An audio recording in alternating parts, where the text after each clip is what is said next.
বর্তমানে আমরা এসে উপস্থিত হয়েছি নন্দীবাড়ির জঙ্গলে।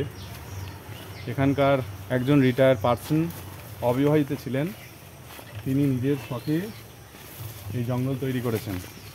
এখানে একটি গাছ দেখতে পাচ্ছি, এই গাছটির নাম হচ্ছে গোয়ালে লতা।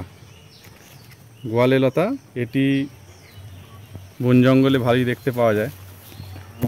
গোয়ালে লতা, এর ফুলগুলো সবুজ এবং আস্তে আস্তে ক্রমশ এটা থেকে গোল গোল ফল হয়, সেগুলো আস্তে আস্তে পরে সবুজ থেকে ক্রমশ কালো বা বেগুনি বর্ণে পরিণত হয়। এখানে যে গাছটিকে দেখতে পাচ্ছ, এটার বিজ্ঞানসম্মত নাম হেলিকোনিয়া। এটিকে ঝুলন্ত চিংড়িও বলা হয়।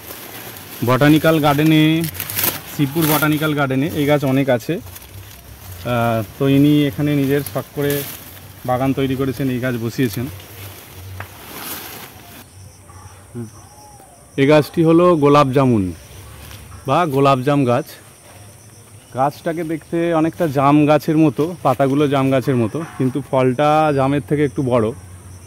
আর এর পাশেই রয়েছে জামরুল গাছ। আর জামরুল গাছের ফুল আর গোলাপ জামের ফুল অনেকটা একই রকমের দেখতে, তবে ফল দুটি আলাদা।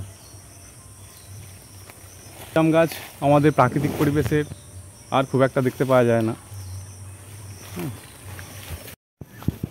এখানে একটা চন্দন গাছও আছে, এটা শ্বেত চন্দন।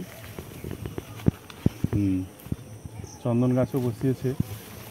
আর এখানে দুটো বড় বড় মাদার গাছ আছে। মাদার গাছ, হ্যাঁ, ফল হয়েছে। ফল আছে।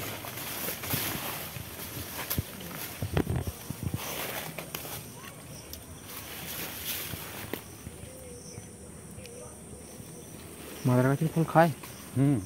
টক করে।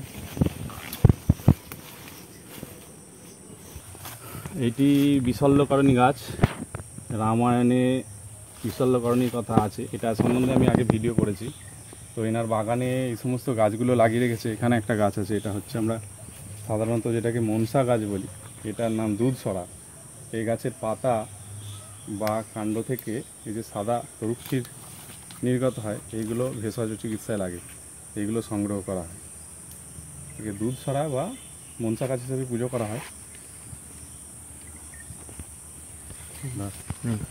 এই গাছটা হলো কাঞ্চন, কিন্তু কাঞ্চনের এটা একটা ছোট প্রজাতি হয়। এর ফুলগুলো একটু ঘিয়া রঙের হয় এবং কাঞ্চন ফুল তুলনামূলকভাবে একটু ছোট হয়।